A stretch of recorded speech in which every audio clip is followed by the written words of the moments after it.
ගෞරවනීය අපේ හාමුදුරන් වහන්සේගෙන් මවිලි විතුමන්ලගෙන් කුරුක්කල් තුමන්ලගෙන් අවසරයි.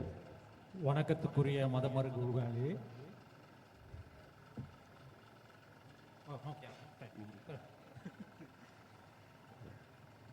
වේදිකාවේ ඉන්නවා පහුගිය පාර්ලිමේන්තු මැතිවරණයේදී මේ යාපනයේ දිස්ත්‍රික්කයෙන් ජාතික ජනබලවේගයට සුවිශේෂී ජයග්‍රහණයක් කරන් දුන්නා. එම ජයග්‍රහණය නියෝජනය කරමින් අපේ ડોક્ટર සහෝදරයා, ඒ වගේම අපේ ඊලන් කුමරන් සහෝදරයා, ඒ වගේම රජීවන් සහෝදරයා නේද? අපි පාර්ලිමේන්තු දැන් නියෝජනය කරනවා. ඒ සියලු දෙනාගෙනුත් இந்த மேடையில் அமர்ந்து கொண்டிருக்கின்ற தேசிய மக்கள் சக்திக்கு போன பொது தேர்தலின் போது மாபெரும் வெற்றியை எடுத்து தந்த மக்கள் பிரதிநிதிகளாக இருக்கின்ற தோழர் பவானந்த ராஜா அவர்களே, இளன் குமரன் அவர்களே, ரஜீவன் அவர்களே, ඒ වගේම අපේ දීවර ඇමති චන්ද්‍රසේකර සහෝදරයා, அதே போல மேடையில் இருக்கின்ற எமது மீன்பிடித்துறை அமைச்சர் தோழர் சந்திரசேகரன் அவர்களே, එළබෙන මේ මැතිවරණයේදී මේ යාපනයේ නගර සභාවේ කණ්ඩායමට නායකත්වය දෙන අපේ කබිලන් සහෝදරයා, அதே நேரம் எதிர்வரும் உள்ளூராட்சி மன்ற தேர்தல் யாழ்ப்பாண மாநகர சபைக்கு தலைமை தாங்கும் கபிலன் தோழர் அவர்களே, අපේ සහෝදරයන් සහෝදරවරුන් සියලු දෙනාගෙන් අවසරයි. சகோதர சகோதரிமார்களே, எல்லோருக்கும் வணக்கம். සහභාගී වෙලා ඉන්න ආදරණීය අම්මලා තාත්තලා සහෝදර සහෝදරයන් ඔබ සියලු දෙනාගෙනුත් අවසරයි. இந்த இடத்தில் கூடியிருக்கின்ற தாய்மார்களே, தந்தைமார்களே, உங்கள் அனைவருக்கும் வணக்கம். මගේ කතාව පරිවර්තනය කරනවා දිගු කාලන අපේ මිතුරෙක් වන ස්වාමිනාදන් විමල් සහෝදරයා. මේ සහෝදරයාගෙනුත් අවසරයි. என்னுடைய மொழிபெயர்க்கும் என்னுடைய நீண்ட காலத்து நண்பன் சாமிநாதன் விமல் அவர்களுக்கும் வணக்கம். විශේෂයෙන්ම මම පළමු කොටම තමුන් වහන්සේලාට ස්තුති වනවා. ගිය සැරේ පාර්ලිමේන්තු මැතිවරණයේදී ඓතිහාසික ප්‍රතිඵලයක් මේ යාපනයේ දිස්ත්‍රික්කය ජාතික ජනබලවේගයේ ජයග්‍රහණය කරලා ලබා දීමට තමුන් වහන්සේලා මැදිහත් වීම පිළිබඳව முதலாவதாக நான் உங்களுக்கு நன்றி தெரிவித்திருக்கின்றேன். போன பொது தேர்தலின் போது தேசிய மக்கள் சக்திக்கு நீங்கள் வழங்கிய பெரும் வெற்றிக்காக. සාමාන්‍යයෙන් අපේ රටේ ඡන්ද වලින් කරපු දේ තමයි ජනතාව බෙදපු එක. பொதுவாகவே இலங்கையில தேர்தலூடாக செய்யப்பட்டது மக்களை பிரிக்கப்பட்டமைதான். උතුරු ජනතාව දෙමළ පක්ෂ තෝරනවා, නැගෙනහිර ජනතාව මුස්ලිම් පක්ෂ තෝරනවා, දකුණු ජනතාව සිංහල පක්ෂ තෝරනවා. ඒක තමයි ඉතිහාසය. வரலாற்றில் என்ன நடந்ததுண்டா, வடக்கு மக்கள் தமிழ் கட்சிகளை தெரிவு செய்கிறார்கள், கிழக்கு மக்கள் முஸ்லிம் கட்சிகளை தெரிவு செய்கிறார்கள், தென்னிலங்கை மக்கள் வந்து சிங்கள கட்சிகளை தெரிவு செய்கிறார்கள். ඒකෙන් උනේ හැම ඡන්දයකදීම අපේ රටේ ජනතාව බෙදෙන එක. அதன் ஊடாக என்ன நடந்ததுண்டா, எல்லா தேர்தலையும் எங்கள் மக்களே பிரிக்கப்படுவதாக தான் அமைந்தது. හැබැයි පහුගිය මහමැතිවරණදී මොකද්ද සිද්ධ වුනේ? ஆனால் கடந்த பொது தேர்தலின் போது என்ன நடந்தது? උතුරු ජනතාවත් දකුණු ජනතාවත් නැගෙනහිර ජනතාවත් සිංහල දෙමළ මුස්ලිම් සියලු ජනතාව தேர்வே ஜாதிக ஜனபலவேகிய. ஆனால் கடந்த தேர்தலில் என்ன நடந்தது என்றால், வடக்கு மக்கள், தெற்கு மக்கள், கிழக்கு மக்கள், சிங்கள மக்கள், தமிழ் மக்கள், முஸ்லிம் மக்கள் எல்லோரும் தெரிவு செய்யப்பட்டது தேசிய மக்கள் சக்தியை. වෙනද ඡන්දවල ජනතාව බෙදෙනවා. அடுத்து முதல் நடந்த தேர்தலின் போது மக்கள் பிரிந்து சென்றார்கள், பிளவுபட்டார்கள். ගිය සැරේදී ඡන්දෙදී ජනතාව එකතු වුණා. போன தேர்தலில் போது மக்கள் ஒன்றுபட்டார்கள். එකතුණු අපි ආයේ බෙදෙනවද? அப்படி ஒன்றுபட்ட நாங்கள் மீண்டும் பிரிந்து செல்வோமா? අපිට බෙදෙන්න ඕනද? நாங்கள் அப்படி பிரிந்து கொள்ள வேண்டிய நிலையில் இருக்கணுமா? අපිට වෙන් වෙන්න ඕනද? நாங்கள் பிரிந்து செல்ல வேணுமா? අපිට ගහමරා ගන්න ඕනද? நாங்கள் அடிபட வேணுமா? අපේ එකිනෙකා කෙරෙහි සැකෙන් ජීවත් වෙන්න ඕනද? நாங்கள் பரஸ்பரமாக சந்தேகத்துடன் வாழ வேண்டுமா? එහෙම රටක් අපිට ඕනේ නෑ. அப்படியான ஒரு நாடு எங்களுக்கு தேவை. ජාතික ජනබලවේගය தேசிய மக்கள் சக்தி මේ රට ගොඩනගන්නේ இந்த நாட்டை கட்டி සිංහල அமைக்கப்படுவது. දෙමළ මුස්ලිම් අපි කවුරුත් சிங்கள தமிழ் முஸ்லிம் நாங்கள் எல்லோரும் එකට சேர்ந்து ජීවත් වෙන, ஒன்றாக வாழ்கின்ற, එකට මියදෙන ஒன்றாக இருந்து போகின்ற එකම මාතෘභූමියක් ලෙස ஒரே தாயகத்தை கொண்டவர்களாக මේ රටේ සෑම පුරවැසියෙකුටම இந்த நாட்டில் இருக்கிற சகல සමාන பிரஜைகளுக்கும் අයිතිවාසිකම් ලැබෙන சம உரிமைகள் கிடைக்கக்கூடிய සාධාරණ රටක් ගොඩනැගීමයි. நியாயமான ஒரு நாட்டை, சாதாரண நாட்டை உருவாக்குவதற்காக එහෙම රටක් ඕන නේද අපිට? அந்த அவ்வாறான ஒரு நாட்டு எங்களுக்கு தேவையா? අපි සැකයෙන් ඉඳලා තියෙනවා. நாங்கள் சந்தேகத்திட்டு இருந்து අපි கொண்டுள்ளோம் වෛරයෙන් ඉඳලා තියෙනවා. நாங்கள் பகைமையுடன் இருந்து கொண்டுள்ளோம் අපි යුද්ධ කරගෙන තියෙනවා. நாங்கள் போர் புரிந்துள்ளோம் මොකද අපිට ඉතුරු වෙලා තිබෙන්නේ? கடைசியா என்ன எங்களுக்கு கிடைத்துள்ளது මොකද්ද ඉතුරුනේ? என்ன கடைசியாக මා மிஞ்சியது විනාශයට ලක් වුණු උතුරු පළාතක්. மிகவும் அழிவை நோக்கி சென்று கொண்ட ஒரு வடக்கு பிரதேசம் දරුවා අහිමි වූ දෙමව්පියන්, பிள்ளைகள் இழந்து போன தாய்மார்கள் ඥාතීන් අහිමි වූ ඥාතීන්, உறவினர்கள் இழந்தவர்கள் මිතුරන් අහිමි වූ අය நண்பர்களை இழந்தவர்கள் සියල්ල අපිට අහිමි වුණා. இது எல்லாம் நாங்கள் அழிந்தவர்களாக தான் இருக்கு උතුරෙත් දකුණෙත් දෙකේ මේ සිද්ධ වුණා. வடக்கிலும் தெற்கிலும் இது நிலவை தான் நடந்தது අපිට අවශ්‍යදාය එහෙම යුගයක්. අපිට எங்களுக்கு அவ்வாறான ஒரு காலம் திரும்பி தேவையா අපිට ඕනද එහෙම ගහගන්න? அப்படி அவ்வாறான நாங்கள் சண்டை பிடிக்க வேணுமா දැන් ඒක අපි අවසන් කරන්න ඕන. இப்ப நாங்கள் அதனை முடிவுக்கு கொண்டு வரவானோம் අපේ පරම්පරා යුද්ධ කරගත්තා. எங்களுடைய தலைமுறையை போர் புரிந்தோம் අපේ පරම්පරා ගහගත්තා. எங்களை சண்டை பிடித்தோம் හැබැයි අපි මොකද කරන්න ඕන? ஆனால் நாங்கள் இனி என்ன செய்ய අපේ வேண்டும் දරුවන්ගේ පරම්පරාවට எங்களுடைய பிள்ளைகளுடைய பரம்பரை යුද්ධ කරගන්න නැති රටක්, போர் புரியாத ஒரு நாடு ගහගන්න නැති රටක්, சண்டை பிடிக்காத ஒரு நாடு එකට සමගියෙන් ජීවත් වෙන රටක්, ஒற்றுமையாக வாழ்கின்ற ஒரு நாடு ජාතික ජනබලවේගයේ මේ ආණ්ඩුව ගොඩනගන බවට මම තමුන්නාන්සලා සහතික அந்த කරනවා. ஒரு நாடு தேசிய மக்கள் சக்தி உருவாக்கும் என்பதை நாங்கள் உறுதியாக கூறுகிறேன் තවදුරටත් අපේ රටේ ජාතිවාදය නැහැ. இனிமேலும் இந்த நாட்டில் இனவாதம் இல்லை ජාතිවාදය වුණ කාටද? யாருக்கு இனவாதம் தேவையாக உள்ளது ජාතිවාදය වුණා දේශපාලකයට.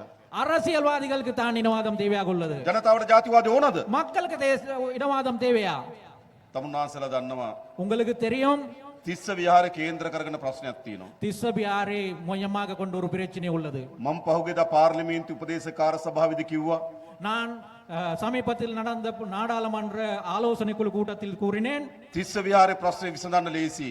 திஸ்ஸ வியாரை பிரச்சனையை மிகவும் இலகுவாக முடிவுக்கு கொண்டு வரலாம் ඒ ප්‍රශ්නේ කේන්ද්‍ර කරගෙන ක්‍රියාත්මක වෙන උතුරේ දේශපාලන අයින් වෙන්න.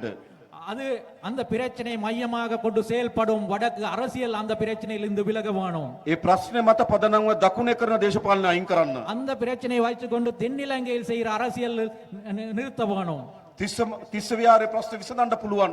திஸ்ஸவியாரை பிரச்சனை ඒ தீர்வு මත காண තියෙන முடியும். දේශපාලන ඉවත් කරොත් அதன் மீது தங்கியுள்ள அரசியலை நீக்குவதும் ஊடாகத்தான் அந்த පන්සලේ හාමුදුරන් වහන්සේ அந்த வியாரையில் இருக்க பௌத்த එම ගමේ ජීවත් වෙන පුරවැසියන් அந்த ஊரில் வாழ்கின்ற பிரஜைகள் අපේ නාග විහාරේ හාමුදුරන් වහන්සේ எமது நாகவியாரில் இருக்க பௌத்த பிக்கும் அவர்கள் එකතුණුත් විසඳන්න පුළුවන්.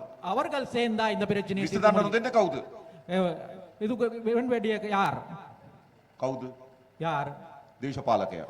யார் இதனை தடுக்கின்றது ඒගොල්ලන්ට ආපහු ඕන ජාතිවාදය. அவர்களுக்கு மீண்டும் இனவாதம் தேவை අපි ආණ්ඩුවක් ලෙස කිසි විටක நாங்கள் அரசாங்கம் என்ற வகையில் කිසිදු ஒருபோதும் පළාතක ජනතාවගේ எந்த ஒரு பிரதேசத்து மக்களுடைய අයිතිවාසිකම් මුදුරගන්න, உரிமைகளை பறிக்கிறதுக்காக උරුමයන් උදුරගන්න உரிமைகளை பறித்தெடுக்கிறதுக்காக කිසිසේත්ම කටයුතු කරන්නේ නැහැ. ஒருபோதும் செயல்பட மாட்டோம் මේ රටේ කොතනක පුරාවස්තුවක් හම්බුණත්, இந்த நாட்டில் எந்த இடத்தில் உள்ள தொல்பொருளியல் காணக்கூடியதாக මේ රටේ இருந்தாலும் කොතනක ඓතිහාසික නටබුන් හම්බුණත්, இந்த நாட்டில் எந்த இடத்தில் கடந்த காலத்து சார்ந்த எச்சங்களை காணக்கூடியதாக இருந்தாலும் අපි ඒවා සිංහලද දෙමළද මුස්ලිම්ද කියලාද බලන්න ඕන. நாங்கள் அது சிங்களமா தமிழ்மா முஸ்லிமா என்றா பார்க்க வேண்டுமா ඒක වැරදි. அது தவறானது ඒ පුරාවස්තුව දිහා අපි බලන්න ඕන. அந்த தொல்பொருள்களை நாங்க பார்க்க ඒ வேண்டியது ඓතිහාසික නටබුන් දෙස බලන්න ඕන. அது வரலாற்று ரீதியான ஒரு எச்சங்களாகத்தான் ඒක අපේ රටේම උරුමයන්. அது எமது நாட்டின் மரபுரிமையாகத்தான் நாங்கள் හැබැයි අද பார்க்க මොකද வேண்டும். වෙමින් තිබෙන්නේ? ஆனால் இந்த என்ன நடந்து கொண்டுள்ளது පුරාවස්තුවක් මතු වුණාම, ஒரு இடத்திலிருந்து ஒரு தொல்பொருளை காணக்கூடியதாக இருந்தால் ඓතිහාසික නටබුන් මතු වුණාම வரலாற்று ரீதியான இடங்களில் இருந்து வரலாற்றியான பொருட்கள் காணக்கூடியதாக ඒක இருந்தால் සිංහලද කියලා හොයනවා. அது சிங்களமாக இருக்குமா என்று ඒක சொல்றதா? දෙමළද කියලා அது හොයනවා. தமிழ்மாக இருக்கிறதா என்று ඒක பார்க்கிறது. හින්දුද කියලා හොයනවා. அது ஹிந்துவா இருக்கிறதா என்று ඒක பார்க்கிறது. බෞද්ධ ආගමද කියලා அது හොයනවා. பௌத்தது என்று பார்க்கிறார். දැන් අපි හොයන්නේ මොකද්ද? நாங்கள் என்ன එදා தேடுகின்றோம் අපේ රටේ කොහොමද තිබුණේ? ஆனால் நாங்க என்ன தேட வேண்டும் ඒ උරුමයන්ගෙන් පෙන්වන්නේ මොකද්ද? எங்கட நாடு அந்த காலத்தில் என்ன ඒ மாதிரி අපි ආරක්ෂා இருந்தது? කරගන්න ඕන. அது என்ன மாதிரி இருந்தது අනාගත நாங்கள் அதை පරම්පරාව பார்க்கணும். රැකලා දෙන්න ඕන. அடுத்த வரும் தலைமுறைக்கு அதனை பாதுகாக்க வேண்டும் හැබැයි நாங்கள் பார்க்கிறது. ජාතිවාදියා බලන්නේ එහෙම නෙවෙයි. ஆனால் இனவாதி அப்படி பார்க்கிறது இல்லை. ඒක හින්දුද? இது ஹிந்துவாக இருக்கா ඒක බෞද්ධද? அது பௌத்தமா இருக்கா ඒ තමයි ජාතිවාදියාගේ ස්වභාවය. அதுதான் இனவாதியுடைய නිසා சுபாவம். මේගොල්ලන්ට ඕන වී තිබෙන්නේ කුමක්ද? எனவே அவர்களுக்கு என்ன தேவையாக உள்ளது ජාතිවාදී කණ්ඩායම් වලට இனவாத குழுக்களுக்கு என்ன தேவையாக உள்ளது ඒගොල්ලෝ පරාජයටපත් වුණා. அவர்கள் தோல்வி அடைந்தார்கள் ජනතාව ප්‍රතික්ෂේප කරා. மக்களால் அவர்கள் நிராகரிக்கப்பட்டார்கள் යලි මොකද්ද වෙමින් තිබෙන්නේ?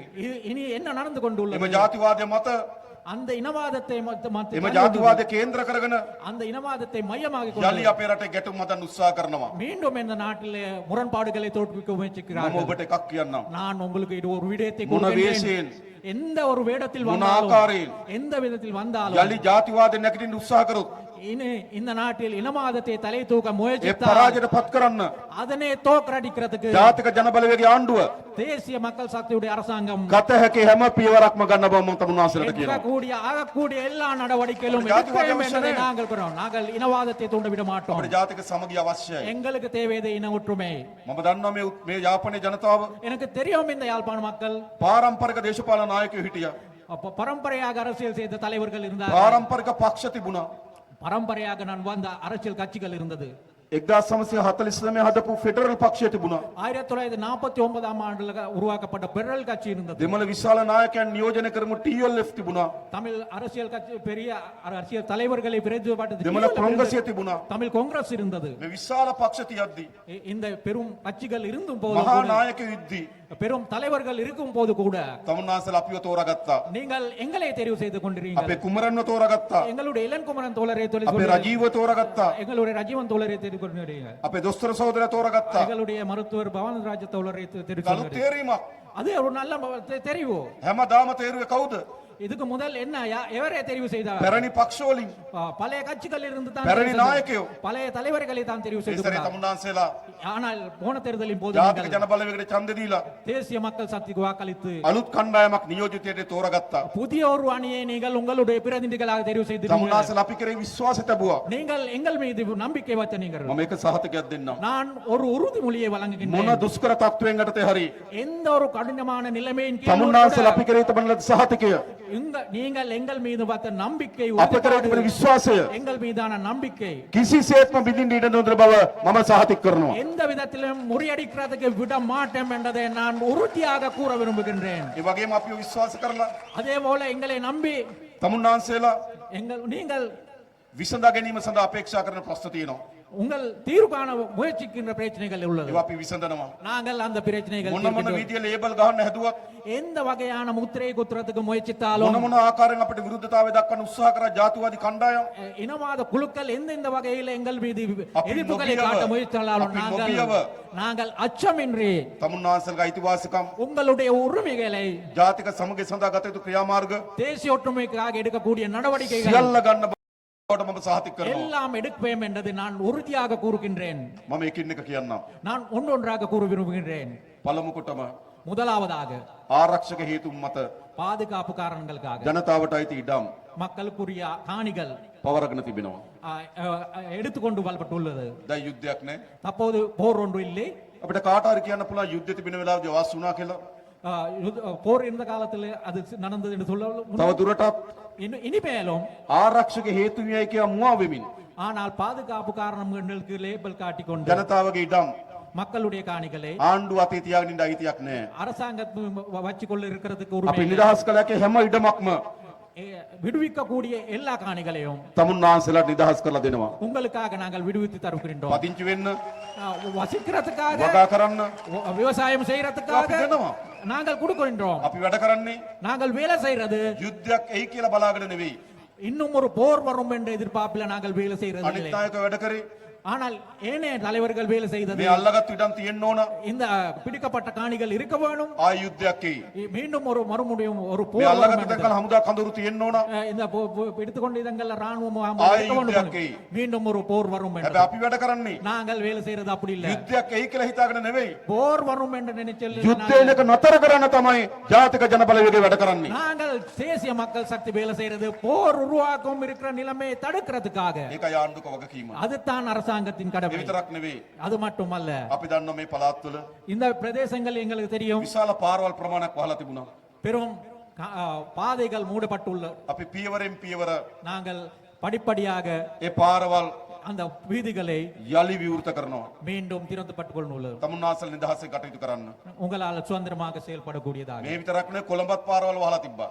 அது மாத்திரமில்லை, இந்த பிரதேசத்து மாத்திரமில்லை, கலம்புலேயும் பாதைகள் மூடிதான் இருந்தது. ජනාධිපති මන්දිරය ඉස්සරහා පාර වහලා තිබ්බේ. ஜனாதிபதி மந்திரிக்கு முன்னால் இருந்த வீதி අරලියගහ மூடப்பட்டது. මන්දිරය ඉස්සරහා පාර වහලා තිබ්බේ. அரளியா மந்திரி என்ற இடத்தில் உள்ள பாதையை கூடித்தான் இருந்தது. අපි ඒ පාරවල් උත්තරිය நாங்கள் அந்த வீதிகளையும் திறந்தோம். ජනාධිපති අගමැති මන්දිර ඉස්සරහා පාරවල් අරින්න පුළුවන් නම් ஜனாதிபதி மந்திரிக்கு முன்னால் அரளிகா மந்திரிக்கு முன்னால் உள்ள வீதிகளை திறக்கக்கூடியதாக இருந்தால் යාපනයේ පාරවල් වහගෙන ඉන්න අයිතියක් නැහැ. யாழ்ப்பாணத்தில் இருக்கிற பாதைகளை மூடிக்கொண்டிருக்கிறதுக்கு ஒரு உரிமை இல்லையா? அது அப்படியான සාමකාමීත්වයට යලි යථා තත්ත්වයට මේ යාපනයේ ගිනවා.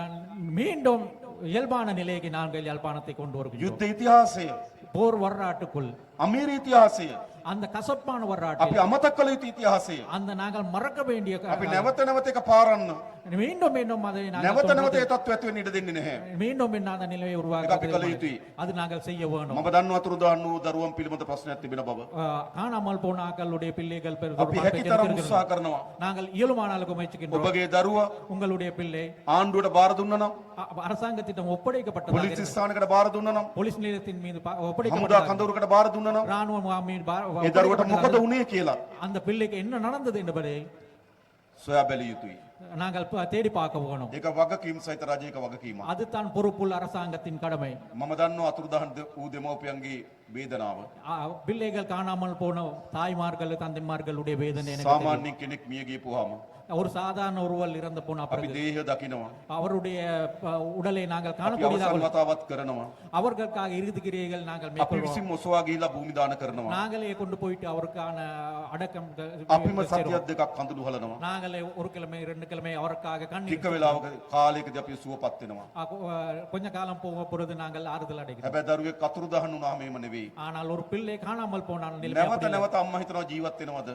அந்த பிள்ளை வாழ்வோடு இருக்கிறாரோ என்ற කොහේ பிள்ளைக்கு எங்க இருக்கிறாரா என்ற தாய் විශාල கேட்கிறார். වේදනාවක්. அது ஒரு பெரும் வேதனை. මම දන්නවා ඒක. அது எனக்கு தெரியும். මගේ ඥාති සහෝදරයත් අතුරුදහන් වුණා.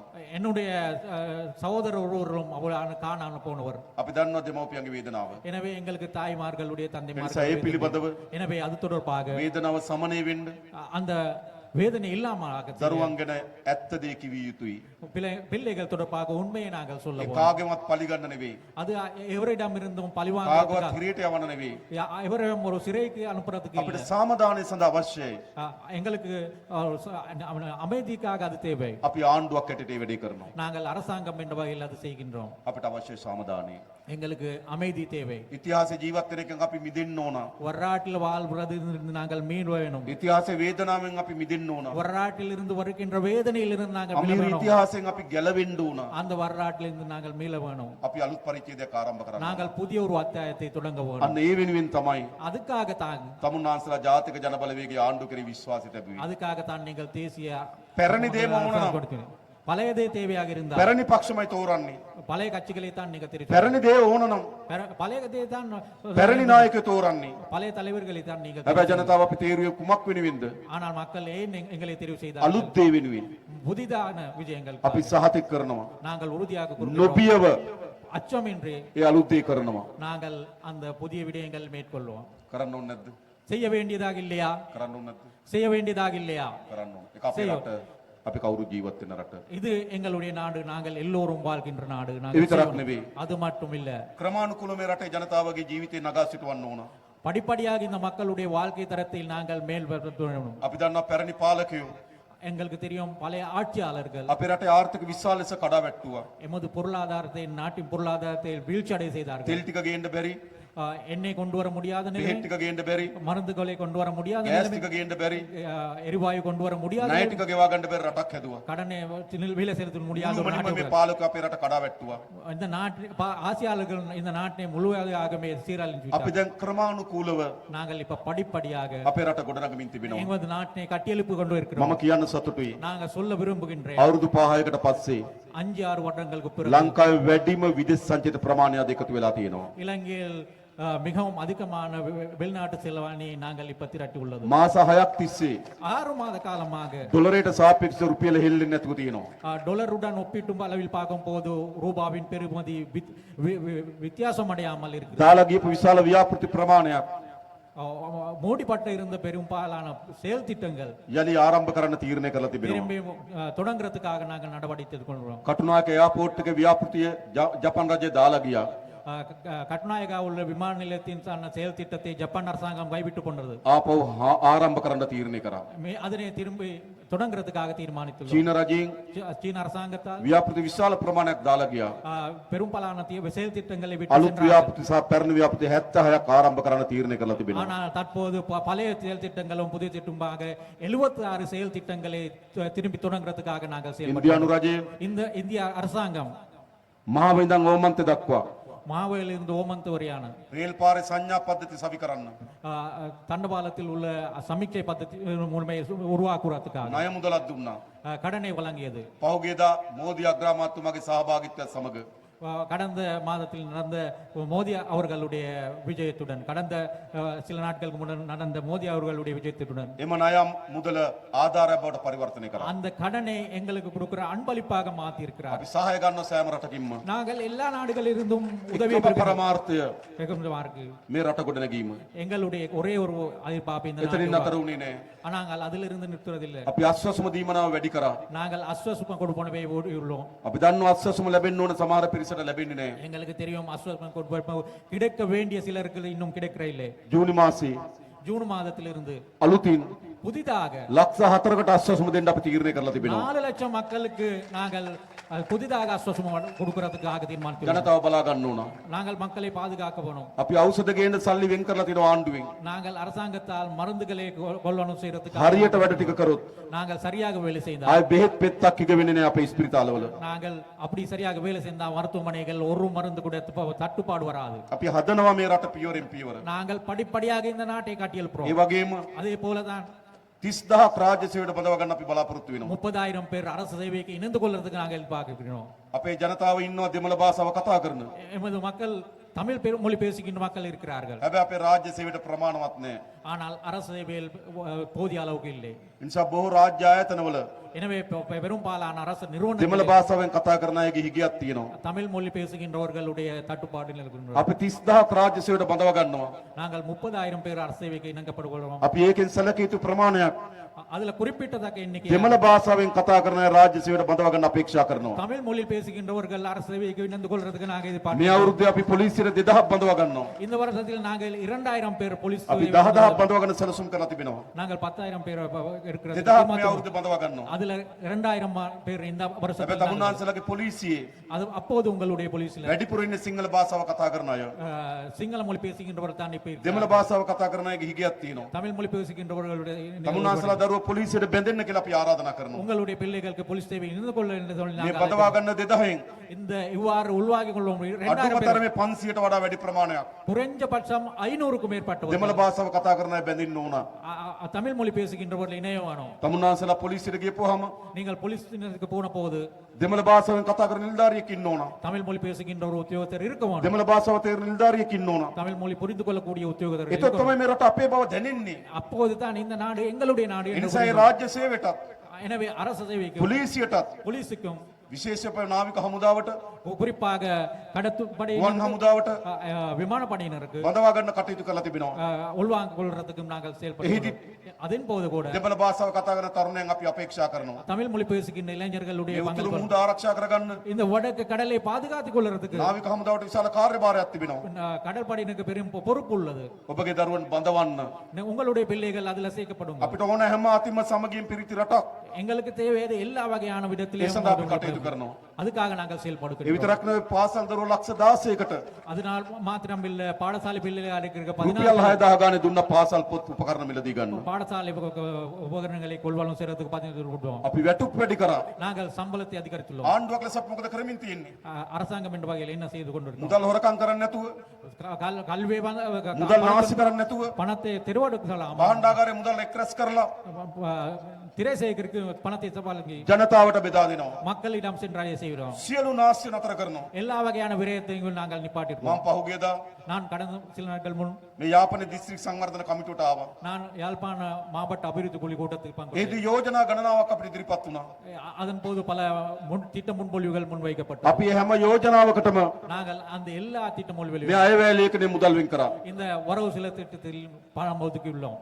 සමහර අය මට කිව්වා சிலர் என்னிடம் சொன்னார் කංකසන්තුරේ ජනාධිපති මන්දිරයක් තියෙනවා කියලා. காங்கசின் துறையில் ஒரு ஜனாதிபதி மந்திரி ஒன்று இருக்கிறது என்று கூறினார். මට ඒක එපා. எனக்கு அது தேவையில்லை. ඕගොල්ලන්ට ඕන ජනාධිපති මන්ත්‍රිය உங்களுக்கு ஜனாதிபதி மந்திரி ஒன்று தேவையா? ඕනද? தேவையா? එපා. தேவையில்லை. ජනාධිපති මාලිගය. ஜனாதிபதி ඔව්. අපි මොකද කරන්නේ? நாங்கள் என்ன செய்ய வேணும்? අපි දිස්ත්‍රික් සංවර්ධන කමිටුවට කිව්වා நாங்கள் மாவட்ட அபிவிருத்தி குழு මේ கொடுத்து යාපනයට වැදගත් වෙන ව්‍යාපෘතියක් කියන්න. இந்த யாழ்ப்பாணத்துக்கு பிரயோசனமான ஒரு ඒ விஷயம் ව්‍යාපෘතියේ මේ ඉඩම් සහ එම බිල්ඩිම අපි ලබා දෙන්න ලෑස්ති. அந்த காணியம் அந்த கட்டடத்தை அந்த செயல் திட்டத்துக்காக நாங்க මේ வழங்க ජනතාව වෙනුවෙන් වැඩ කරන්න තැන් වෙන්න ඕන. அது இந்த மக்களுக்காக வேலை செய்யறதுக்கு අපේ பயன்படுத்தணும். දරුවන්ට රස්සා හැදෙන තැන් වෙන්න ඕන. அது எங்களுடைய பிள்ளைகளுக்கு தொழில் வாய்ப்பை வழங்குற එහෙම අපි නිදහස් කරනවා ඒවා. நாங்கள் அதில் விடுவிக்க விடுறோம். ඊට පස්සේ මාර්ග සංවර්ධන අධිකාරී අධ්‍යක්ෂතුමා කිව්වා පාරවල් කැඩිලා කිව්වා. அதே நேரம் வீதிகளை வந்து பழுதான நிலையில் இருக்கிறதாக வீதி அதிகார சபை අපි தலைவர் මේ சொன்னார். අයවැලීකණී நாங்கள் இந்த வரவு செலவு திட்டத்தில் මේ පළාතට இந்த பிரதேசத்துக்கு මෑත කාලේ පාරවල් හදන්න சமீப காலத்தில் வீதிகளை புனரப்பு செய்யறதுக்கு වින් කරපු වැඩිම මුදල් ප්‍රමාණය අපි වින් කරා. மிகவும் அதிகமான பணத்தொகை මිලියන ஒதுக்கீடு. 5000. දසලක්ෂ 5000ක් වෙන් කරලා තියෙනවා පාරවල් හදන්න. அதாவது 5000 பில்லியன் ஒதுக்கப்பட்டுள்ளது. දැන් නිලධාරි මහතුරු හදන්න ඕන.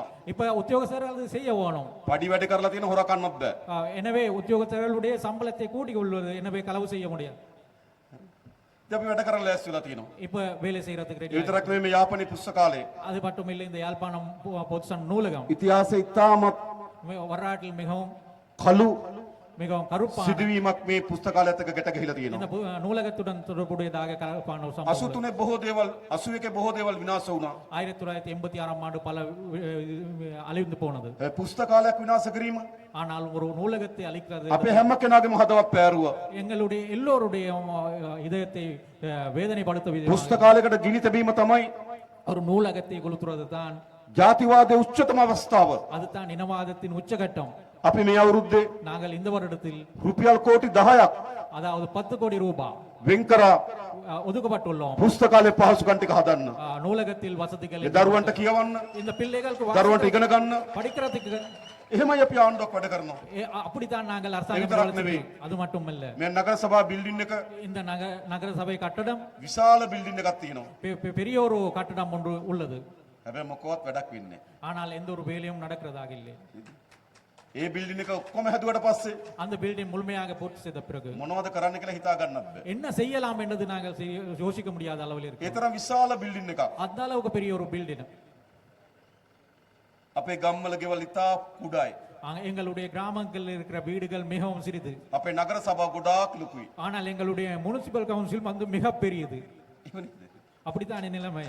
අපි මොකද කරේ? நாங்கள் என்ன செய்ய வேணும்? ඒක මේ අවුරුද්දේ அது இந்த வருடத்தில் වැඩ නැවත ඒක රාජකාරී පටන් ගන්න පුළුවන් වෙන ආකාරයට அதில் வேலைகள் திரும்பி தொடங்கக்கூடியதான முறையில் ප්‍රතිසංස්කරණය කිරීම සඳහා மேல் திருத்தங்கள் செய்யக்கூடியதாக දසලක්ෂ 400ක් වෙන් කරලා තියෙනවා. 10,00,000 மில்லியன் හදන්න ඕන. இதனை கட்டியமைக்க வேணும். ජනතාවගේ තැන් බවට පත් කරන්න இது ඕන. மக்களுடைய இடங்களாக மாற்ற ඒ வேணும். විතරක් නෙවෙයි. அது மாத்திரமல்ல මේ උතුරු පළාත இந்த வடக்கு மாகாணம் විශාල ජනතාව මහ පොළොවත් එක්ක හැප්පෙන ජනතාවක්. இந்த நிலத்துடன் போராடுகின்ற மக்களுடைய பிரதேசம். අපි පෝරසාන ආධාර වැඩි කරා. நாங்கள் உரமானியத்தை கூட்டியுள்ளோம். 15000 තිබුණ එක 25000 දක්වා වැඩි කරා. 15,000 இருந்ததை நாங்கள் 25,000 கூட்டி එළවලු සහ පළතුරු වගා කරනවා නම් ඒවටත් අපි පෝරසාන ආධාර දෙන්න කටයුතු කරනවා. மரக்கறிகளுக்கும் வேற பழங்களுக்கான விவசாயிகளுக்கும் நாங்கள் நிவாரணத்தை ඒ විතරක් නෙවෙයි අපි හඳුනාගෙන තියෙනවා. அதே மட்டுமல்ல நாங்கள் அடையாளம் கண்டுள்ளோம். මේ උතුරු පළාතේ இந்த வடக்கு மாகாணத்தில் අක්කර 16000ක පුළුවන් පොල් වගා කරන්න. 16 ஏக்கர் தென்னை பயிரீடு செய்யக்கூடியது. අලුත් පොල් ත්‍රිකෝණයක් හදන්න පුළුවන්. எனவே தென் முக்கோணம் ஒன்று நாங்கள் உருவாக்குறதுக்கு ආණ්ඩුව සහාය දෙන්න ඕන. அதுக்காக நாங்கள் அரசாங்கம் අපි මේ අවුරුද්දේ நாங்கள் இந்த வருடத்தில் මිලියන 500ක් වෙන් කරා.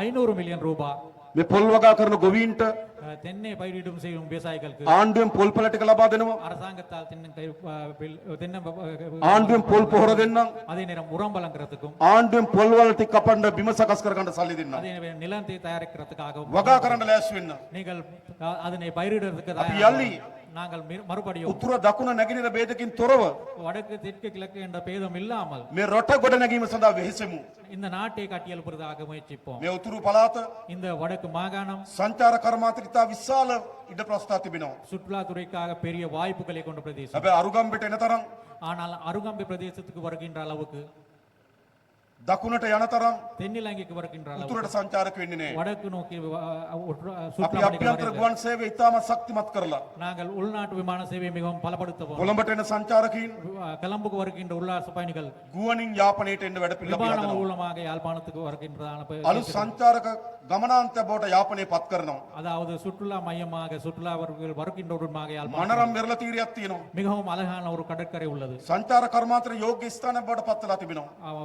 சுற்றுலாத்துறைக்காக பொருத்தமான இடமாக உள்ளது. අපි අපේක්ෂා කරන ලබන අවුරුද්දේ நாங்கள் எதிர்பார்க்கின்றோம் அடுத்த வருடத்தில் මේ යාපනයේ නගරය இந்த யாழ்ப்பாண நகரத்தை පැරණි பழைய යාපනය නිරූපණය වෙන ආකාරයේ பழைய யாழ்ப்பாணத்தை சித்தரிக்கப்படுகின்றதா නව සංවර්ධ සලස්මක් සහිතව புதிய ஒரு அபிவிருத்தி திட்டத்துடன் යාපනයේ නගරය පිළිඹු කරන්න. யாழ்ப்பாண நகரத்தை கொண்டு வருவதற்கு යාපනයට ඇතුල් වෙනකොට පේන්න ඕන මොකද්ද? யாழ்ப்பாண நகரத்துக்கு உள்நுழையும் போது என்ன தெரியக்கூடியதாக இருக்க வேணும்? වීදුරු පිරුණු கண்ணாடிகளை நிறந்த ඇස්බෙස්ටෝස් වලින් වහලවල් පිරුණු බිල්ඩින්ද asbestos கூரைகள் கொண்ட கட்டடங்களா? නයිට වඩා ஐතිහාසික උරුමයක් යාපනය නියෝජනය කරන්න. ஆனா அதை விட வரலாற்று ரீதியான மரபுரிமை யாழ்ப்பாணம் கொண்டு ඔවුන්ගේ සංස්කෘතිය அவர்களுடைய ඔවුන්ගේ பண்பாட்டினை ඉතිහාසය அவர்களுடைய வரலாற்றினை පිළිඹු වෙන ආකාරයේ பிரதிபலிக்கின்ற මේ வகையில் යාපනය யாழ்ப்பாணத்தை යලි ගොඩනැංවීම සඳහා மீண்டும் மறுபடியும் உருவாக்க මේ වන විට இது போது නාගරික සංවර්ධන අධිකාරිය සැලැස්ම හදනවා. நகர சங்கவர்த்தன அதிகார சபை திட்டம் ලබන අවුරුද්දේ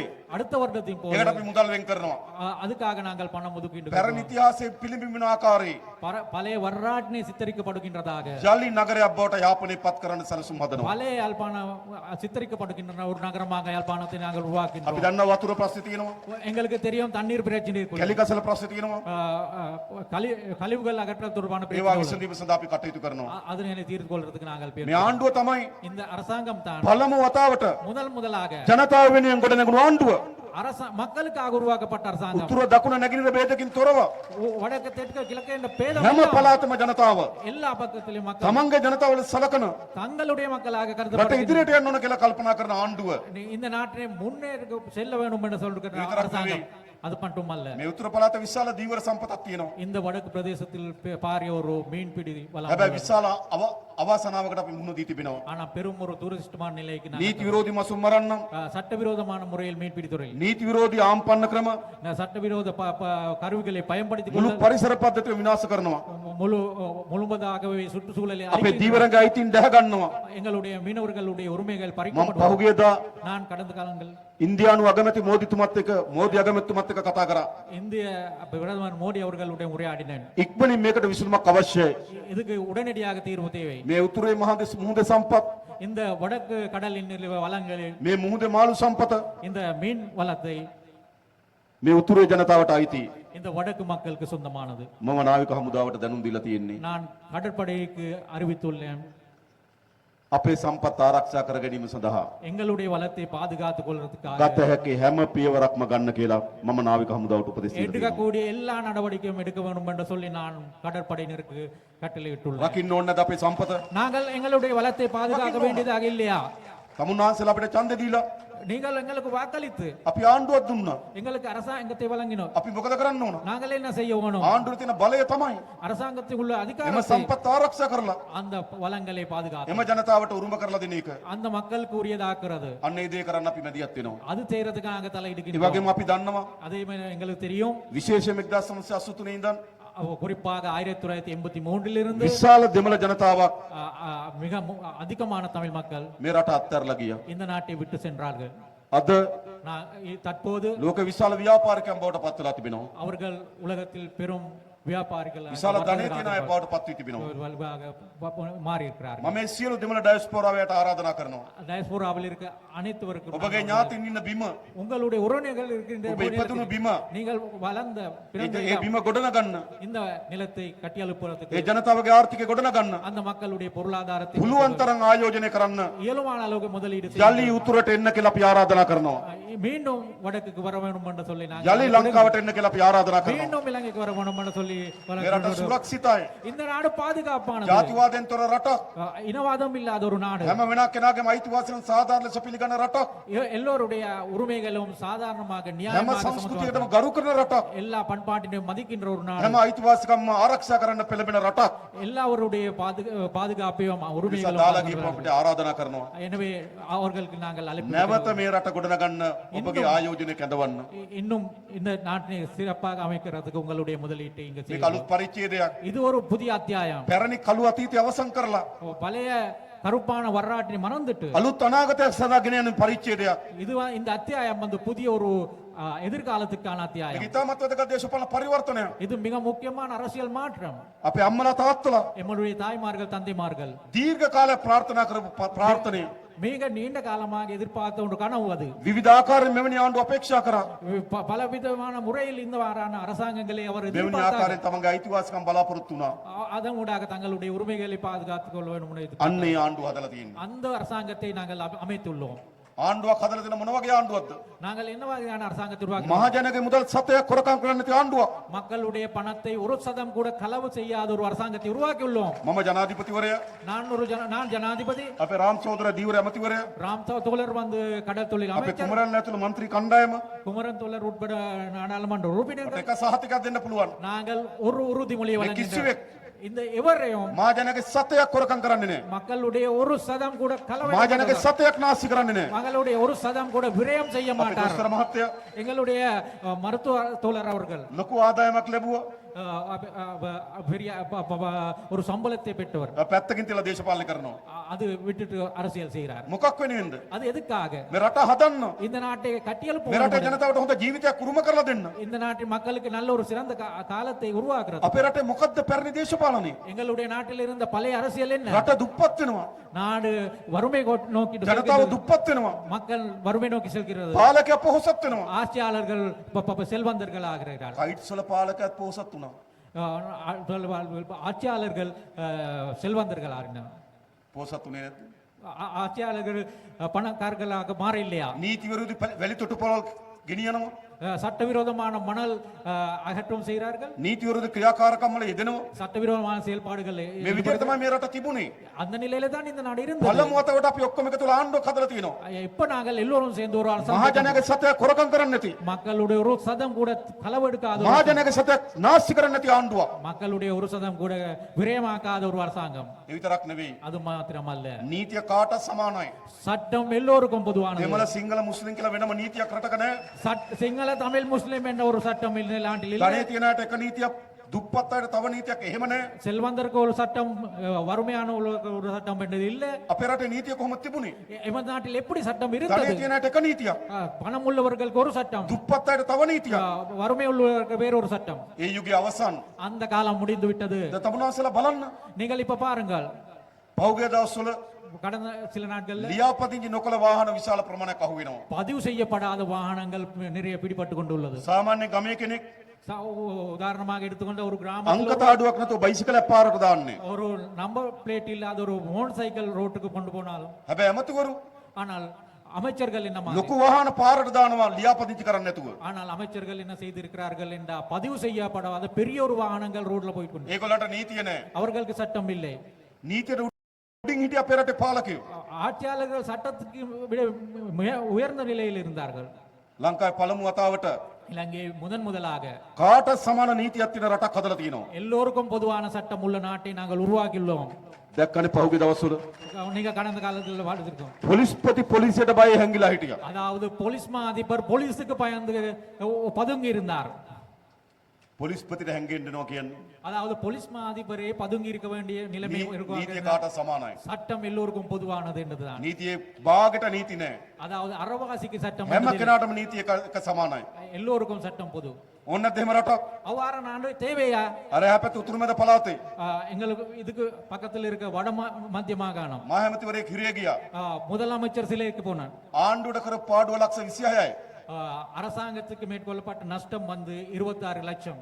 හිරියට අවුරුදු 16යි. சிறதண்டனை 16 வருடங்கள்.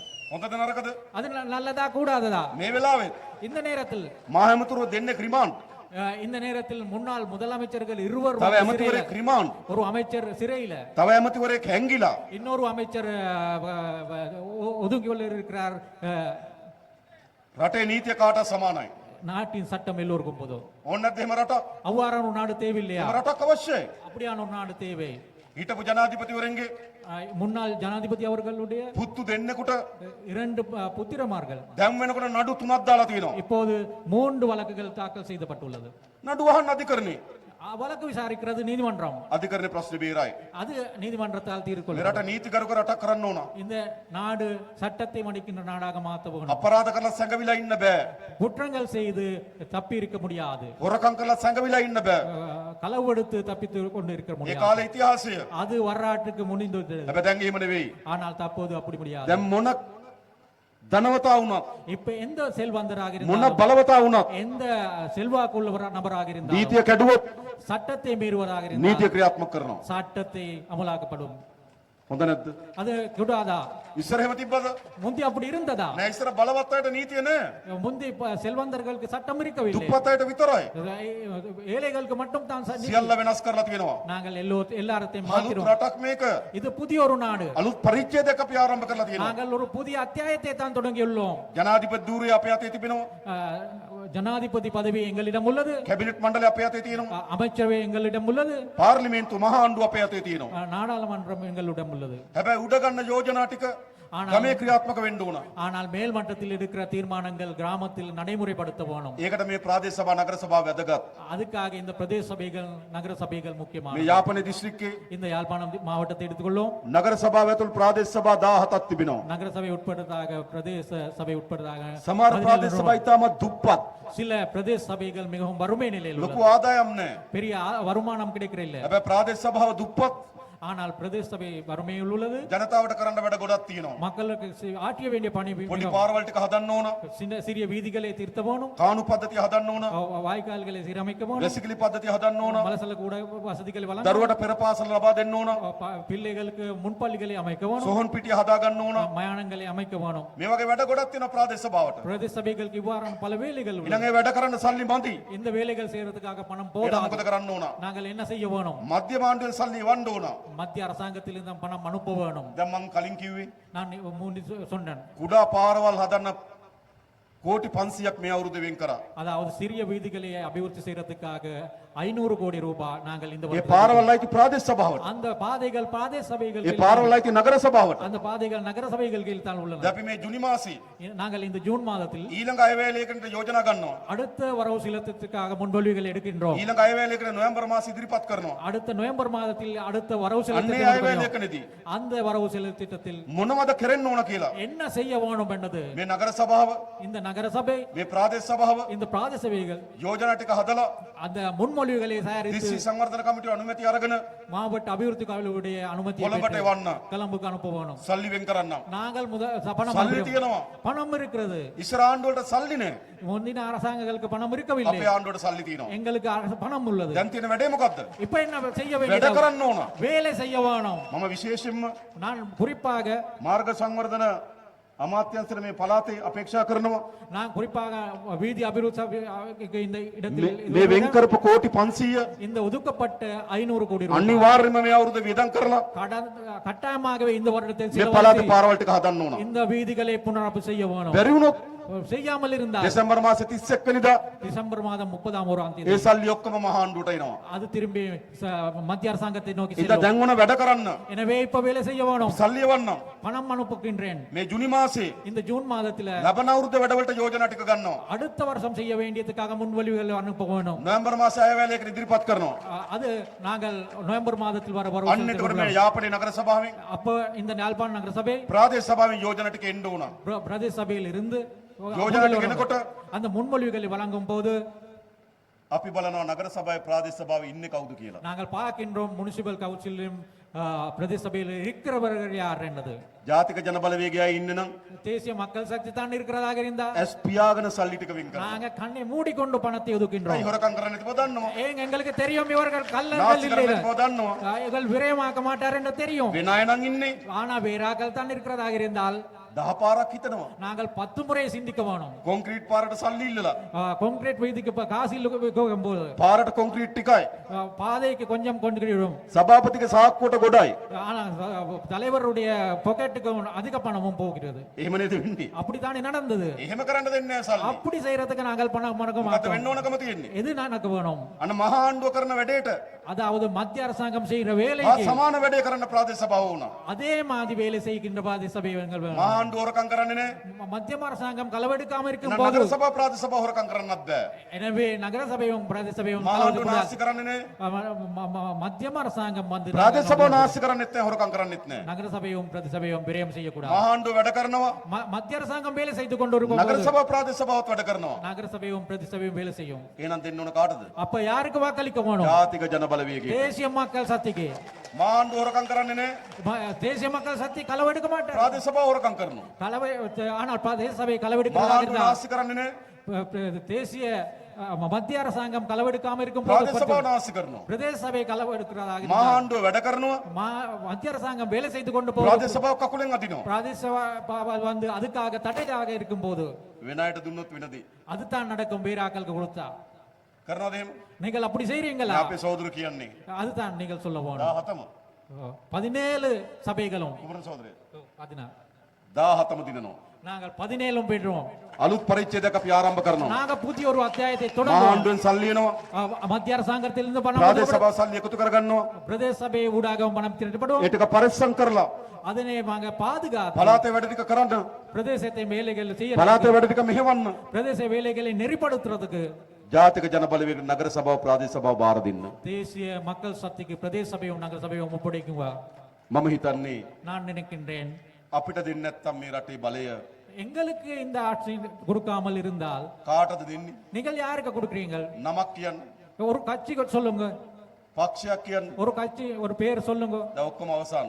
இது எல்லாம் முடிந்தது මේ රටේ අනාගතය තියෙන්නේ இந்த நாட்டில் මේ எதிர்காலம் ජාතික உள்ளது ජන බලවේගය මත. தேசிய மக்கள் சக்தி மீது නැවත මම இன்னும் විශේෂ විශ්වවිද්‍යාලන්ත වෙන්න ඕන තමුන්නාන්සලට. மறுபடியும் நான் உங்களுக்கு நன்றியை தெரிவித்துக் கொள்கிறேன் අපි දකුණේ සිංහල ජනතාවත් එක්ක நாங்கள் தென்னிலங்கை சிங்கள மக்களுடன் දීර්ඝ කාලයක් දේශපාලනය කරා. நீண்ட காலமாக அரசியல் செய்து கொண்டோம் අපි මහන්සි වුණා. நாங்கள் முயற்சித்துள்ளோம் ගෙවල් වලට ගියා. நம்ம வீடு வீடாக சென்றோம் ගම්වල රැස්වීම් තිබ්බා. ஊர்களில் கூட்டம் வச்சோம் විශාල වේසක් දරුවා. நாங்கள் மிகவும் கடுமையான முயற்சி எடுத்தோம் හැබැයි මේ උතුරේ ஆனால் நாங்கள் வடக்கில் අපි ඒ තරම් මහන්සි වුණේ නැහැ. அவ்வளவு நாங்கள் கஷ்டப்படவில்லை අපි දකුණේ යන තරම් ගම්වලට ගියේ නැහැ. நாங்கள் தெற்கில் போகின்ற அளவுக்கு கிராமங்களுக்கு අපි போகவில்லை දකුණේ යන තරම් තමුන්නාන්සලා හම්බුනේ නැහැ. நாங்கள் தெற்கில் அளவுக்கு உங்களை சந்திக்கவில்லை අපි එහෙ ප්‍රශ්න තරම් මේ ප්‍රශ්න ගැන අවධානය යොමු කරේ නැහැ. அந்த பிரதேசத்து மக்களுடைய பிரச்சனைகள் அளவுக்கு இந்த பிரதேச මම மக்களுடைய අවංකව කියන්නේ. நான் நேர்மையாக சொல்கிறேன் දකුණේ ප්‍රශ්නයක් වුණොත් தென்னிலங்கையில் ஏதாவது ஒரு අපි பிரச்சனை පක්ෂයක් හැටියට ඒ කාලේ ගොඩාක් කෑ ගහනවා. நாங்கள் ஒரு கட்சி என்ற வகையில் அந்த காலத்தில் உத்தரவு மிகவும் வாசனை குரல் கொடுத்தோம் வடக்கில பிரச்சனையும் போது ඒක අපිට පමා වෙලා ඉන්නේ. அது எங்களுக்கு தாமதமாகி தான் ඒ ඔක්කොම තිබියදී அப்படியான ஒரு நிலைமையில் கூட තමුන්නාන්සලා අපිව විශ්වාස කරා. அந்த நிலைமையில கூட நீங்கள் எங்களை நம்பினோம் ඒක විශේෂ විශ්වාසයක්. அது ஒரு சுரிப்பான ஒரு நம்பிக்கை අපි දැඩිව විශ්වාස කරනවා. நாங்க குறிப்பாக நம்பிக்கை මේ வைத்துள்ளோம் අල්ලගත්තු අත நீங்கள் பிடித்த இந்த கையை ආපහු අත්හරින්න නැති බව. நாங்கள் ஒருபோதும் நீங்கள் கைவிட மாட்டோம் என்ற நம்பிக்கை අත්හරිනවද මේ எங்களுக்கு- දෑත? நீங்கள் கைவிட போறீங்களா අපි අත්හරිනවද මේ දෑත? நாங்கள் இந்த எடுத்த கையை අපි கைவிட තව போறீங்களா තවත් ශක්තිමත් කරගනිමින් நாங்கள் மேலும் மேலும் பழுப்படுவோம் අපි දෑත් එකට බැඳගමු. நாங்கள் இரு கைகளையும் ஒன்றாக අපි சேர்த்துக் දන්නවා கொள்வோம் ඔබට අසාධාරණ සිදුවී තිබෙන බව. உங்களுக்கு ஒரு அநியாயம் நடந்தது உங்களுக்கு අපි தெரியும் දන්නවා ඔබට ප්‍රශ්න තිබෙන බව. உங்களுக்கு பிரச்சனை இருக்கிறது என்று எங்களுக்கு අපි தெரியும் දන්නවා ඔබට අනන්‍ය ප්‍රශ්න තිබෙන බව. உங்களுக்கு உரிய பிரச்சனைகள் இருக்கும் என்றது எங்களுக்கு தெரியும் අපි ඔක්කොම පියවරෙන් පියවර විසඳන්නම්. அந்த பிரச்சனைகள் நாங்கள் படிப்படியாக தீர்ப்போம் අපි එකම සහෝදරත්වයෙන් ජීවත් වෙන රටක් හදමු. நாங்கள் எல்லோரும் சகோதரத்துடன் வாழ்கின்ற ஒரு நாட்டை අපි உருவாக்குவோம் විශේෂම එළබෙන ඔක්තෝබර් මාසේ குறிப்பாக நாங்கள் எதிர்வரும் அக்டோபர் විශාල மாதத்தில் උත්සවයක් ලෑස්ති කරනවා. பெரும் ஒரு விழாவை நாங்கள் අපේ கொண்டாடுகின்றோம் රටේ තියෙන බෙදුණු උත්සව இந்த நாட்டில் பிரிந்து போன விழாக்கள் தான் காண අපි முடியாது ඔක්කොම එකතු වෙලා උත්සවයක් සමරන්න ඕන. நாங்கள் எல்லோரும் சேர்ந்து ஒரு விழாவை கொண்டாட வேணும் ආරම්භයේදී ඔක්තෝබර් මාසේ කොළඹ அது தொடக்கத்தில் அக்டோபர் மாதத்தில் வந்து கிளம்பில் ඊළඟ අවුරුද්දේ බොහෝ දුරට යාපනයේ அடுத்த வருடம் சில நேரம் பெரும்பாலும் මේ ජාතික யாழ்ப்பாணத்திலே උත්සවය පවත්වනවා. இந்த தேசிய விழாவை நாங்கள் අපි கொண்டாடுகின்றோம் ඔක්කොම දරුවෝ තරුණ පරම්පරාව ගිහිල්ලා நாங்கள் எல்லோரும் தரும் இளைஞர்கள் சென்று අපේ ආහාර රටා ටික පෙන්නමු. நாங்கள் எங்களுடைய உணவு பழக்கங்களை අපේ ඇඳුම් විලාසිතා පෙන්නමු. எங்களுடைய ஆடை ஆபரணங்களை අපේ සංගීතය පෙන්නමු. எங்களுடைய இசையை අපේ ගීතය පෙන්නමු. எங்களுடைய பாடல்களை අපේ නාට්‍ය පෙන්නමු. எங்களுடைய நாடகங்களை අපි කෙනාගේ සංස්කෘතිය පෙන්නමු. நாங்கள் எங்களுடைய கலாச்சாரத்தை අපි காப்போம். එකට එක වේදිකාවට නැගලා நாங்கள் ஒரே வேளையில இருந்து මේ සියල්ල රඟ දක්වන இந்த எல்லாத்தையும் அரங்கேற்றப்படும் එක වේදිකාවක් හදමු. ஒரு வேடையை அமைப்போம். බෙදෙන යුගය අවසන් කරන වේදිකාවක් හදමු. அதாவது பிரிந்து போன காலகட்டத்தை முடிவுக்கு கொண்டு வந்த ஒரு විශේෂයෙන්ම மேடையை අපේ ක්‍රීඩා அமைப்போம். ඇමතුමා குறிப்பாக எங்களுடைய ராம் தோழர் උත්සාහ කරනවා முயற்சிக்கிறார். යාපනයේ யாழ்ப்பாணத்துல ජාත්‍යන්තර ක්‍රිකට් ක්‍රීඩාංගණයක් හදන්න. யாழ்ப்பாணத்துல ஒரு சர்வதேச கிரிக்கெட் திடலை அமைக்கிறதுக்கு මේ முயற்சிக்கிறார். ළඟදී மிக சமீபத்தில் ක්‍රිකට් ආයතන සම්බන්ධ ප්‍රධාන ක්‍රීඩකෙක් මාව හම්බුණා. கிரிக்கெட் நிறுவனத்துடன் தொடர்புடைய ஒரு விளையாட்டு வீரர் என்னை சந்தித்தார். එතුමා පහුගියදා මේ දවස්වල මෙහි ආවා. அவர் கடந்த சில நாட்கள் முன் யாழ்ப்பாணத்துக்கு வந்தார். සනත් ජයසූරිය. சனத் ஜெயசூரி அவர்கள் මගෙන් ඇහුවා ජනාධිපතිතුමා මොනවද වෙන්න ඕන කියලා. ஜனாதிபதி அவர்களை என்ன செய்ய வேண்டும் என்று அவர் கேட்டார். මම එකක් කිව්වා. நான் ஒன்று சொல்றேன். අපි කොහොම හරි நாங்கள் எப்படியாவது යාපනයේ ජාත්‍යන්තර ක්‍රිකට් පිටියක් හදලා யாழ்ப்பாணத்துல ජාත්‍යන්තර ක්‍රිකට් මැච් එකක් ගහන්න ඕන. சர்வதேச விளையாட்டு திடலை அமைத்து අපේ මුල් අවුරුදු 5 ඇතුළත எங்களுடைய 5 வருட காலத்தில் ඒ ක්‍රිකට් කණ්ඩායමේ அந்த கிரிக்கெட் அணியில் இருந்து සිංහල දෙමළ මුස්ලිම් අය සෙල්ලම් කරන්න ඕන. சிங்கள தமிழ் முஸ்லிம் அவர்கள் விளையாட்டு வீரர்கள் விளையாட வேணும். අපි එකට එකතු වෙන්න ඕන நாங்கள் හැමතැනම. ஒன்றாக சேர வேண்டும். ඒක තමයි රට හදන්නේ. அதுதான் நாட்டை கட்டியெழுப்பப்படுவது. අපිට දියුණු වෙන්න පුළුවන්. அப்படி நாங்கள் வளர்ச்சி அடைய මේ முடியும். රට දියුණු වෙන්න කිසි බාධාවක් නැහැ. இந்த நாட்டு வளர்ச்சி அடைவதற்கு எந்த ஒரு தடையும் இல்லை. සාරවත් මහ පොළොවක් තියෙනවා. மிகவும் செழிப்பான ஒரு நிலம் හොඳ உள்ளது. අවුව වැස්ස තියෙනවා. நல்ல காலநிலையில் உள்ளது. මැණික් සම්පත තියෙනවා. மாணிக்கங்கள் உள்ளது. මිනිරන් සම්පත තියෙනවා. போன்ற සුළම් බලෙන් විදුලි හදන්න පුළුවන්. கனிஜ வள நிலை இருக்கிற සූර්යාලෝකයෙන් විදුලි හදන්න පුළුවන්. மின்சாரத்தின் මහා ஊடாக මුහුදක් வளர்ற තියෙනවා. கடல் வளம் உள்ளது. ඇයි අපි දුක් විඳින්නේ? நாங்கள் ஏன் கஷ்டப்பட வேணும்? අපි පාලකයන්ගේ වැරද්ද. ஆட்சியாளர் உழைப்பில අපේ දේශපාලකයන්ගේ වැරද්ද. எங்களுடைய அரசியல்வாதிகளுடைய අපි තවදුරටත් දුක් විඳින ජාතියක් විය යුතු නැහැ. இன்னும் நாங்களும் இன்னும் අපි கஷ்டப்படுகின்ற මේ රට හදන්න ඕන. நாங்கள் இந்த நாட்டை අපි கட்டியெழுப்ப ආයෝජන මණ්ඩලයත් එක්ක සාකච්ඡා කරලා நாங்கள் முதலீட்டு சபையுடன் கலந்துரையாடி විශේෂ කර්මාන්ත කලාප 3ක් හදන්න අපේක්ෂා කරනවා යාපනයේ. சிறப்பாக கைத்தொழில் பேட்டைகள் மான்குளம், அமைக்கிறதுக்காக 3 வடக்குல කංකසන්තුරේ மான்குளம் காங்கேசன்துறை මාංකුලෙන් කංකසන්තුරේ තව එකක් තියෙනවා අපි. பரந்தன் පරන්තන් பரந்தன் අපි කර්මාන්ත පුර 3ක් හදනවා. கைத்தொழில் பிரதேசங்களை 3 අපි ආයෝජන ගේනවා. நாங்கள் அதுக்காக முதலீட்டு කර්මාන්තශාලා හදනවා. தொழிற்சாலைகள் දරුවන්ට அமைக்கிறோம். රස්ස ඇති කරනවා. பிள்ளைகளுக்காக தொழில் வாய்ப்புகள் රටේ ජාතක නිෂ්පාදනය වැඩි කරනවා. நாட்டின் தேசிய உற்பத்தி මේ උතුර තිබුණා. இந்த வடக்கில் இருந்தது විශාල කර්මාන්තශාලා තිබුණා. பெரும் පරත්තන් වල රසායන කර්මාන්තශාලාවක් තිබුණා. பரந்தன் ரசாயன කංකසන්තුරේ සීනි කම්මල තිබුණා. சிமெண்ட் தொழிற்சாலை இருந்தது. ජාව කච්චේරි වල තිබුණා. சாவகச்சேரியில் இருந்தது. අලිමංකඩ ලුණු තිබුණා. ஆணையர்வல்ல உப்பளம் இருந்தது. මොකද උන් ඔක්කොම විනාශ වෙලා තියෙන්නේ. அது எல்லாம் அழிந்து இருந்தது. යලි මේ රට හදනවා. நாங்கள் இந்த நாட்டை மீண்டும் අපි ඒක පටන් ගමු. நாங்கள் அதெல்லாம் செய்கின்றோம். අපි බෙදෙන්නේ නැතුව, நாங்கள் பிரிந்து போகாமல், අපි ජාතිවාදයට ගොදුරු වෙන්නේ නැතුව, நாங்கள் இனவாதத்துக்கு இரையாமல், අපි සමගියෙන් සහෝදරත්වයෙන් ඉන්න රටක් හදමු. நாங்கள் ஒற்றுமையாகவும் சகோதரத்துவமாக இருக்கும் ஒரு நாட்டை உருவாக்குவோம். අදත් නාග විහාරයේ පන්සලට இன்னும் நாங்கள் பௌத்த ஆலயத்துக்கு දෙමළ ජනතාව එනවා. தமிழ் மக்கள் வருகிறார்கள். දානෙ ලබා දෙනවා. தானம் வழங்குகிறார்கள். අපි සහෝදරන් හැටියට ජීවත් වෙනවා. நாங்கள் சகோதரர்களாக வாழ்கிறார்கள். අපේ අපේ සහෝදරකම නරක කාටද? ஆனால் எங்களுடைய இந்த சகோதரத்துவம் பகைமையாக உள்ளது අපි யாருக்கு? විරසක් කරන්න ඕන කාටද? எங்களை பகைத்துக் கொள்ள வேண்டியது අපි தேவையா? බෙදන්න ඕන කාටද? எங்களை பிரிக்க வேண்டியதாக இருக்கிறவர் யார்? ජනතාවට නෙවෙයි. மக்களுக்கு அந்த தேவை இல்ல. දේශපාලකයට. அரசியல்வாதிகளுக்கு தான் அது මේ உள்ளது. දේශපාලකයා තමයි இந்த அரசியல்வாதி தான் මේ ජාතිවාදයේ හිටියේ. இந்த இனவாதத்தோடு இருந்தது. මට මතකයි මම පොඩි කාලේ எனக்கு ஞாபகம் என்ன, நான் இந்த சிறியோர் අපේ දුම්රිය ස්ථානයේ අපේ දුම්රිය ස්ථාන ස්ථානාධිපතිතුමා දෙමළ. எங்களுடைய ஊர்ல போயிரத்து நிலை பொறுப்பு அதிகாரியாக இருந்தவர் මගේ தமிழர். ඉස්පිරිතාලේ දොස්තර මහත්තයා දෙමළ. என்னுடைய ஊர்ல இந்த மருத்துவமனையில் අපේ மருத்துவர் අපච්චි වැඩ தமிழ். කරේ මිනින්දොර දෙපාර්තමේන්තුවේ. என்னுடைய தந்தை வந்து நில அளவை திணைக்களத்தில் வேலை මිනින්දොර செய்தவர். මහත්තයා දෙමළ. அதுல இருந்த நிலவேல்வையாளர் தமிழ் ஒருவர். අපි හොඳට හිටියා. நாங்கள் ஒற்றுமையாக இருந்தோம். ප්‍රශ්න තිබුණේ නෑ. எங்களுக்கு இடையில பிரச்சனை හැබැයි இருக்கவில்லை. දේශපාලක මේ ප්‍රශ්න හැදුවා. ஆனால் அரசியல்வாதிகள் இந்த பிரச்சனைகள் යලි ඒ යුගයේ අවසන්. ஆனால் அந்த காலம் முடிந்து விட்டது. අලුත් පරිච්ඡේදයක්. இது ஒரு புதிய அத்தியாயம். අලුත් රටක්. புதிய ஒரு நாடு. අලුත් යුගයක්. இது ஒரு புதிய காலம். අලුත් යුගයක් නෙවෙන්නේ කොහොමද? இது புதிய காலமாக இல்லாம இருக்கிறது දකුණේ எப்படி? ඉපදුණු මට தென்னிலங்கையிலிருந்து பிறந்த எனக்கு සිංහල භාෂාවෙන් කතා කරන මට சிங்கள மொழியில் பேசுகின்ற எனக்கு ඔබ දහස් ගණන් එකතු වෙලා நீங்கள் ஆயிரக்கணக்கானவர் සවන් சேர்ந்து දෙමින් ඉන්නවා. நீங்க கேட்டுக்கொண்டிருக்கிறார்கள் අපේ සහෝදරත්වය නෙවෙයිද?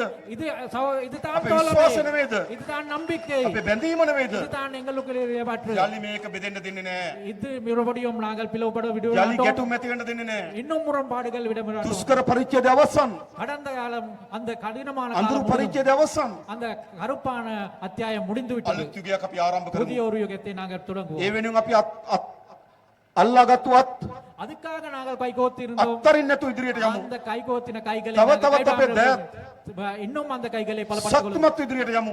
பலமாக கொண்டு ඒ முன்னேறி වෙනුවෙන් செல்வோம். සියලු දෙනා එකතු වෙමු. அதுக்காக எல்லோரும் ஒன்று ඒ වෙනුවෙන් සියලු දෙනා පෙරට එමු.